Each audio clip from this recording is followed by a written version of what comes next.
नमस्कार दोस्तों, मैं कपिल चार स्वागत करता हूं आप सभी का आपके अपने परिवार टॉप तक पर। मूल अधिकारों में आज हम लोग दूसरे मूल अधिकार की बात करने वाले हैं। पिछले वीडियो में मैंने आप लोगों को समानता का अधिकार राइट टू इक्वालिटी को क्लियर किया था, जिसमें हमने अनुच्छेद 14 से लेकर 18 को देखा था।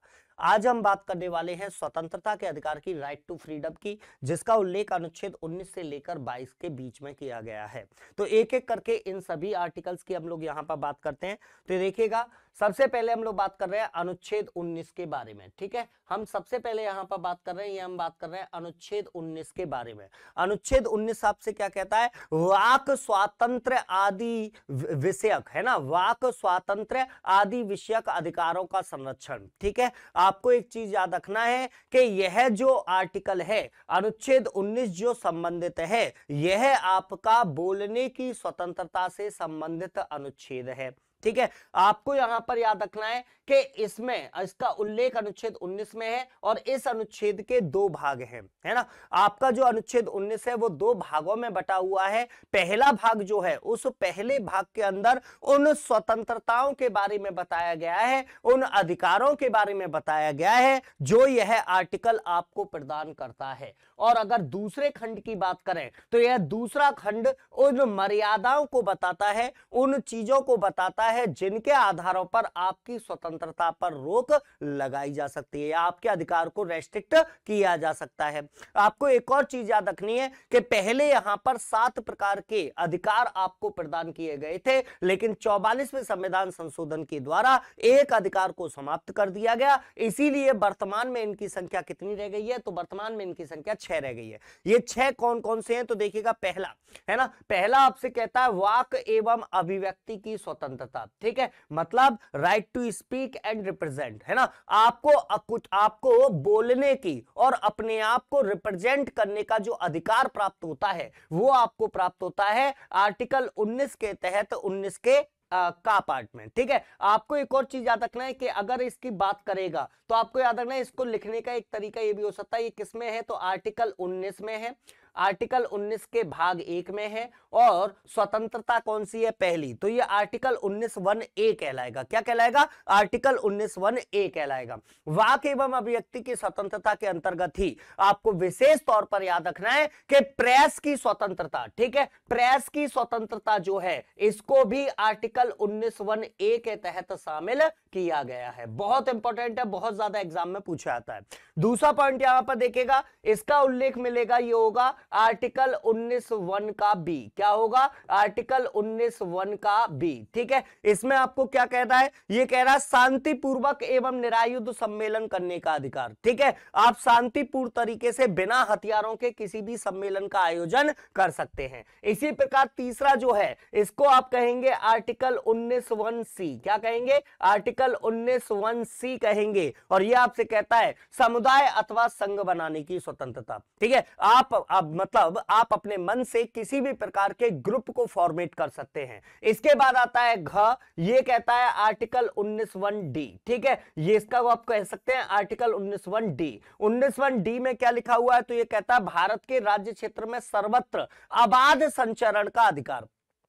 ठीक है, याद रखिएगा, यह आपसे कहता है कि भारत में किसी भी जगह पर आपको घूमने का अधिकार जो प्राप्त होता है वो आपको प्राप्त होता है 19(1)(d) से। इसके बाद है 19(1)(e). 19(1)(e) कहता है भारत के राज्य क्षेत्र के किसी भी भाग में निवास करने और बस जाने की स्वतंत्रता। मतलब आप भारतवर्ष में किसी भी स्थान पर अपना घर बना सकते हैं, वहां पर रह सकते हैं, बस सकते हैं। और फिर है 19(1)(f). ठीक है, 19(1)(e) हो गया। 19(1)(f) जो है वो यहां से हटा दिया गया है और इस समय पर ये जो है ये कौन सा है? तो ये है आर्टिकल 19(1)(g). ये मैंने आपको स्टार्टिंग में ही बताया था, एफ को क्या कर दिया गया है? समाप्त कर दिया गया है। यह क्या कहता है? 19(1)(g) क्या कहता है? ये कहता है कोई भी वृत्ति, व्यापार या कारोबार करने का अधिकार। तो ये 6 अधिकार जो हैं ये आपको अनुच्छेद 19 के तहत प्रदान किए गए हैं। याद रखने का एक बहुत अच्छा तरीका भी आपको बता रहा हूं। ठीक है, आप याद रखिएगा कि सबसे पहले जैसे आप पहला याद रखिए कि आपको बोलने की स्वतंत्रता 19(1)(a) के तहत है है ना।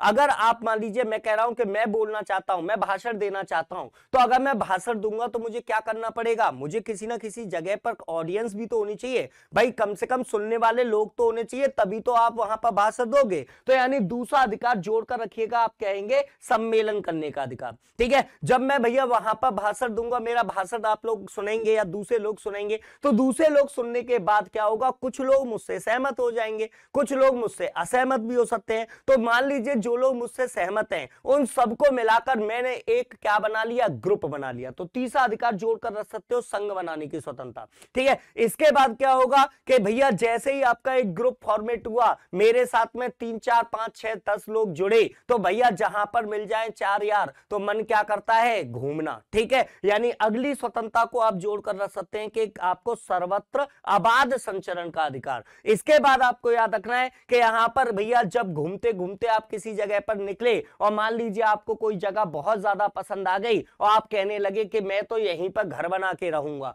तो फिर उसको जोड़कर रखिएगा निवास करने की स्वतंत्रता। और भैया अगर वहां पर निवास करना शुरू कर दोगे तो कुछ ना कुछ खाना पीना तो चाहिए। ठीक है, बिना खाए पिए थोड़ी रह जाओगे, तो उसके लिए कोई भी वृत्ति, व्यापार या कारोबार करने का अधिकार। ठीक है, लेकिन आपको याद रखना है यह 6 प्रकार के अधिकार जो हैं, इन पर आर्टिकल 19 का दूसरा भाग जो है वो उस पर रोक लगाने का कार्य भी करता है। नेक्स्ट 20 की बात करते हैं, अनुच्छेद 20। अनुच्छेद 20 आपसे क्या कहता है, अपराधों के लिए 2 सिद्धि के संबंध में संरक्षण। अपराधों के लिए 2 सिद्धि के संबंध में संरक्षण, यह आपसे कहता है अनुच्छेद 20। आपको याद रखना है अनुच्छेद 20 जो है यह प्रत्येक खंड अपराधों के लिए 2 सिद्धि के संबंध में संरक्षण प्रदान करता है। और इसके ऐसे कितने खंड है, तो इसके 3 खंड है। 3 खंड कौन कौन से है, तो पहला खंड है कोई पूर्व पद प्रभाव नहीं, है ना, कोई पूर्व पद प्रभाव कानून नहीं। मतलब क्या हुआ कि किसी भी व्यक्ति को केवल उसी चीज के लिए दंड दिया जा सकता है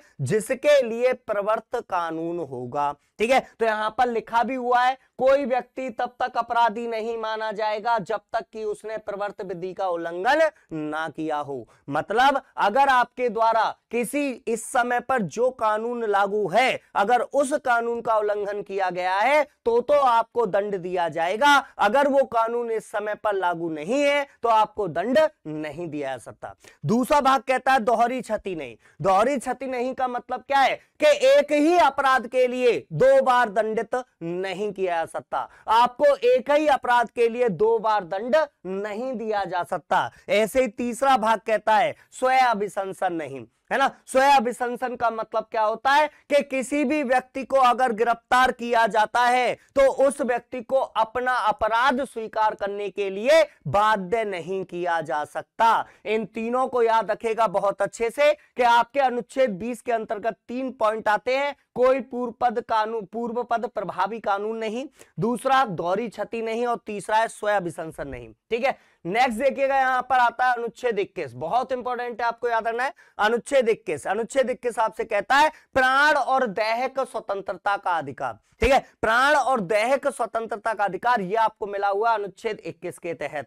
यह कहता है कि किसी भी व्यक्ति को उसके प्राण और स्वतंत्रता से केवल विधि द्वारा स्थापित प्रक्रिया से ही वंचित किया जाएगा, अन्यथा नहीं। आपको याद रखना है इसका उल्लेख कहां पर मिलता है, तो भैया मेनका गांधी एक केस हुआ था। मेनका गांधी केस में यह वाला डिसीजन दिया गया था। पहले तो यह कहा गया था कि किसी भी व्यक्ति को प्राण और दैहिक स्वतंत्रता से वंचित नहीं किया जा सकता, लेकिन अब उसके साथ में जोड़ दिया गया है कि वंचित किया जा सकता है लेकिन विधि द्वारा स्थापित प्रक्रिया के द्वारा। ठीक है, आपको एक और चीज याद रखना है, अनुच्छेद 21 जो है यह आपको जीवन जीने का अधिकार भी प्रदान करता है, लेकिन आपको किसी भी व्यक्ति को जीवन लेने का अधिकार या इच्छा मृत्यु का अधिकार प्राप्त नहीं है। ठीक है, हमारे यहां पर इच्छा मृत्यु इस तरीके का कोई भी अधिकार आपको प्रदान नहीं किया गया। उसके अलावा आपको याद रखना है अनुच्छेद 21 का ए। अनुच्छेद 21 ए जो है इसे 86वें संविधान संशोधन द्वारा 2002 में जोड़ा गया था। 86वें संविधान संशोधन के द्वारा अनुच्छेद 21 ए के तहत शिक्षा के अधिकार को मूल अधिकार की श्रेणी में रख दिया गया था और कहा गया था कि 6 से 14 वर्ष के सभी बच्चों को निःशुल्क और अनिवार्य शिक्षा का प्रावधान किया जाएगा। ठीक है, ये चीज आपको याद रखनी है। अगला देखिएगा यहां पर है अनुच्छेद 22, ठीक है। अनुच्छेद 22 आपसे क्या कहता है, तो 22 आपसे कहता है कुछ दशाओं में गिरफ्तारी और उनसे संरक्षण। यह है कुछ दशाओं में गिरफ्तारी और उससे संरक्षण, ठीक है। अब यहां पर इसका मतलब क्या है, यह आपको बताता है कि आपकी गिरफ्तारी किस आधार पर की जा सकती है, आपको किस आधार पर गिरफ्तार नहीं किया जाएगा।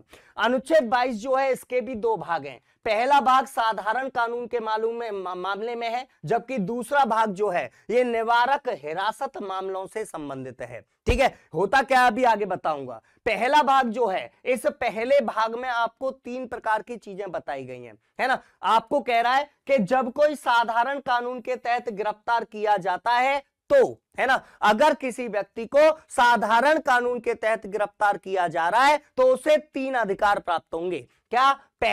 पहला उसे यह अधिकार होगा कि उसे वह कारण बताया जाएगा जिसकी वजह से उसे गिरफ्तार किया जा रहा है। दूसरा, उसे अपनी रुचि के विधि व्यवसायी या वकील से बात करने का अधिकार होगा। और तीसरा है, उसे गिरफ्तारी के 24 घंटे के भीतर पास के न्यायाधीश के सामने उपस्थित किया जाएगा, है ना। ये किसमें है? यह है साधारण कानून के बारे में अनुच्छेद 22 का भाग 1। अब आइए दूसरे भाग पर।